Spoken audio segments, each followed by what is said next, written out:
Welcome to the first of the advanced tip videos in our series on WarioWare D.I.Y.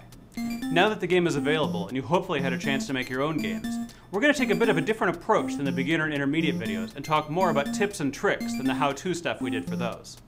In this video, we'll be talking about using D.I.Y.'s animation tools to create pseudo 3D environments. To illustrate these techniques, I'm going to use Star Fox, a game that comes right on the game card, partly just to show you that you can always take any D.I.Y. microgame and open it up on the Makermatic, either to borrow the parts from it or just to see how it works. First, let's take a look at the game itself.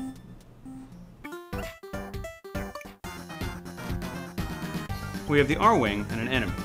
You need to tap the enemy to shoot an energy ball at it before the enemy reaches your ship.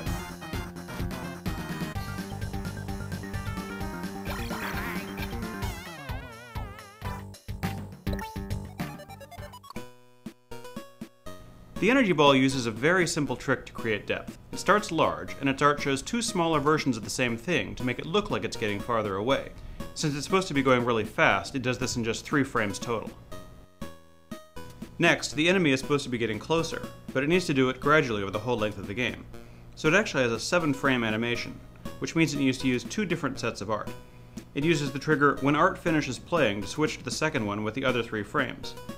As you can see, it also roams within a smaller area, closer to the R-wing after the art switch. The scrolling buildings are probably the most important part of the 3D illusion here. They seem like they'd be hard to draw, but it's easier than it looks if you just draw some guidelines and erase them later.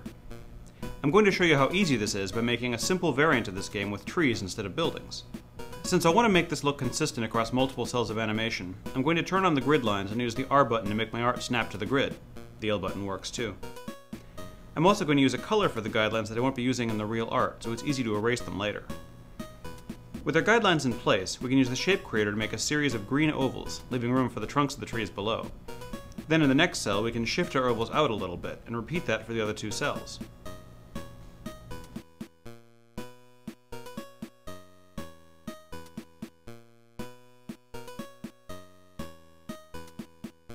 Finally, you can just import the whole art sequence to another object and mirror flip each frame to make a symmetrically scrolling environment.